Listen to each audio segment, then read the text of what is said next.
Good afternoon, everyone. Welcome to the Government House Weekly Press Briefing. Today is Monday, August 26, 2019. This morning, Governor Albert Bryan Jr., along with Virgin Islands Housing Finance Authority Director Darrell Griffith, ODR Director Adrian Williams-Octolin, Virgin Islands Water and Power Authority Executive Director Larry Kupfert, announced an RFP for 4 new generators at the Harley plant. The generators are expected to add roughly 36 to 40 megawatts of capacity to the power grid in the St. Thomas St. John district. It is the first major project utilizing HUD CBDGR funding, and the approval cost for the RFP is $90 million. Speaking of the disaster recovery, the Office of Disaster Recovery has launched their new website, usviodr.com, and the site provides updates on the various recovery funds available to the territory, to include total dollars obligated, allocated, and expended. It also features information from the FEMA Public Assistance and Hazard Mitigation Programs, as well as the HUD CDBGR program, the Federal Highways Emergency Relief Program, and other federal programs.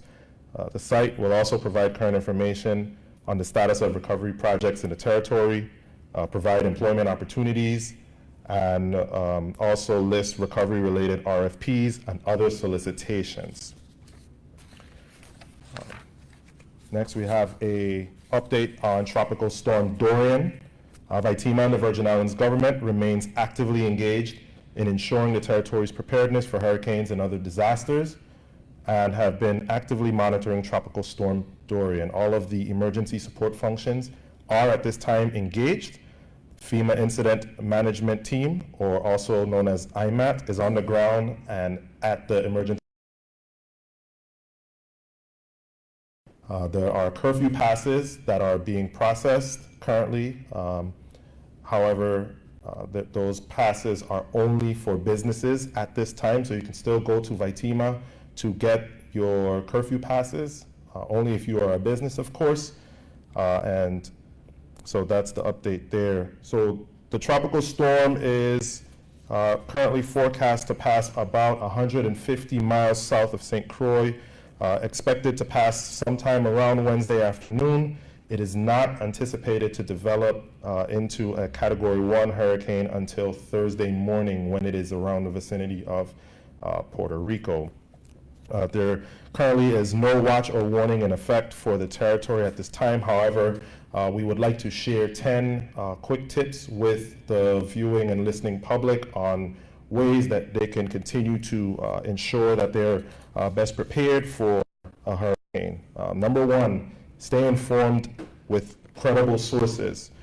You can receive real-time updates and emergencies from using the VI alert system, and you could sign up for that from vitema.vi.gov. Again, that's VI alert system, and you can sign up for that using, or if you go to the website, vitema.vi.gov. The second tip that we have is gather needed supplies for at least 10 days. Those supplies includes items such as water, non-perishable or canned foods, batteries, flashlights, and clothing. Don't forget your specific needs, like medication, power devices, and of course have a plan for members of your family who may need access and functional to special needs. Begin saving all amounts of money for use in the event of a hurricane or disaster. So meaning go get cash if you don't normally have cash.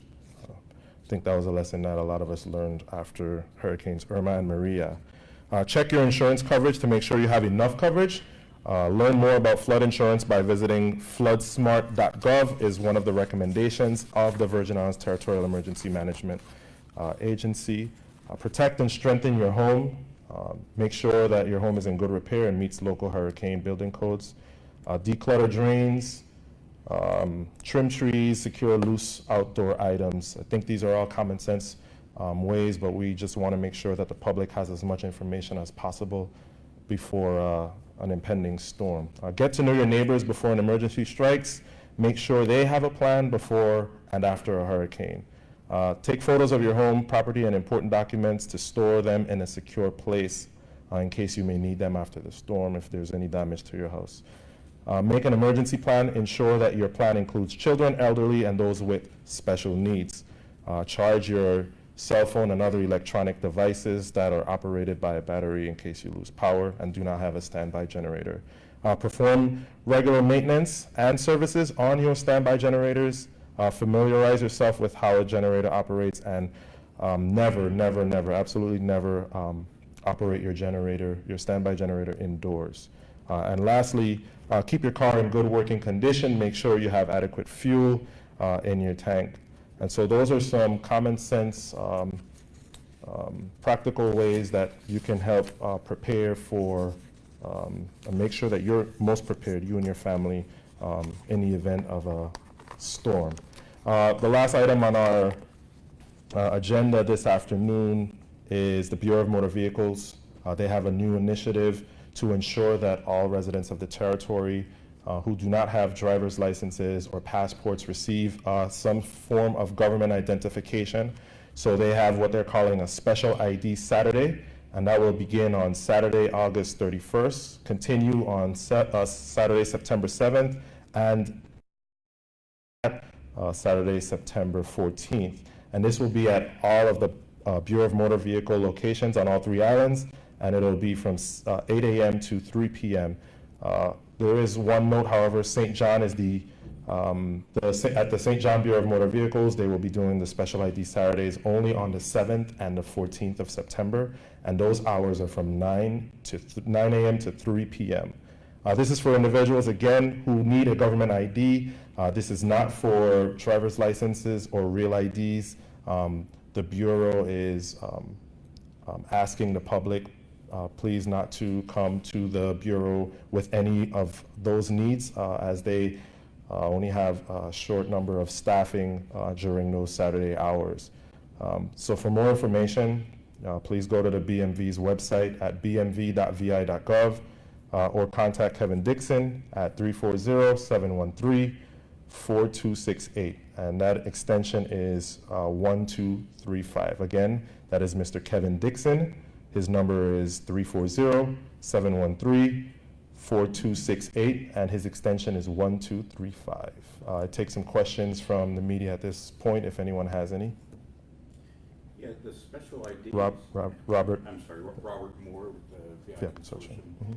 The special IDs, can you give me an example of what those are, and they differ from the real ID? Yeah, so the real ID is a separate program. The Bureau is processing real IDs, but the special ID is just really a government issued ID card, and those are really for individuals who do not have any other form of government ID. If you don't have a passport, you don't have a driver's license, you can go to the Bureau of Motor Vehicles essentially to just get a government issued ID.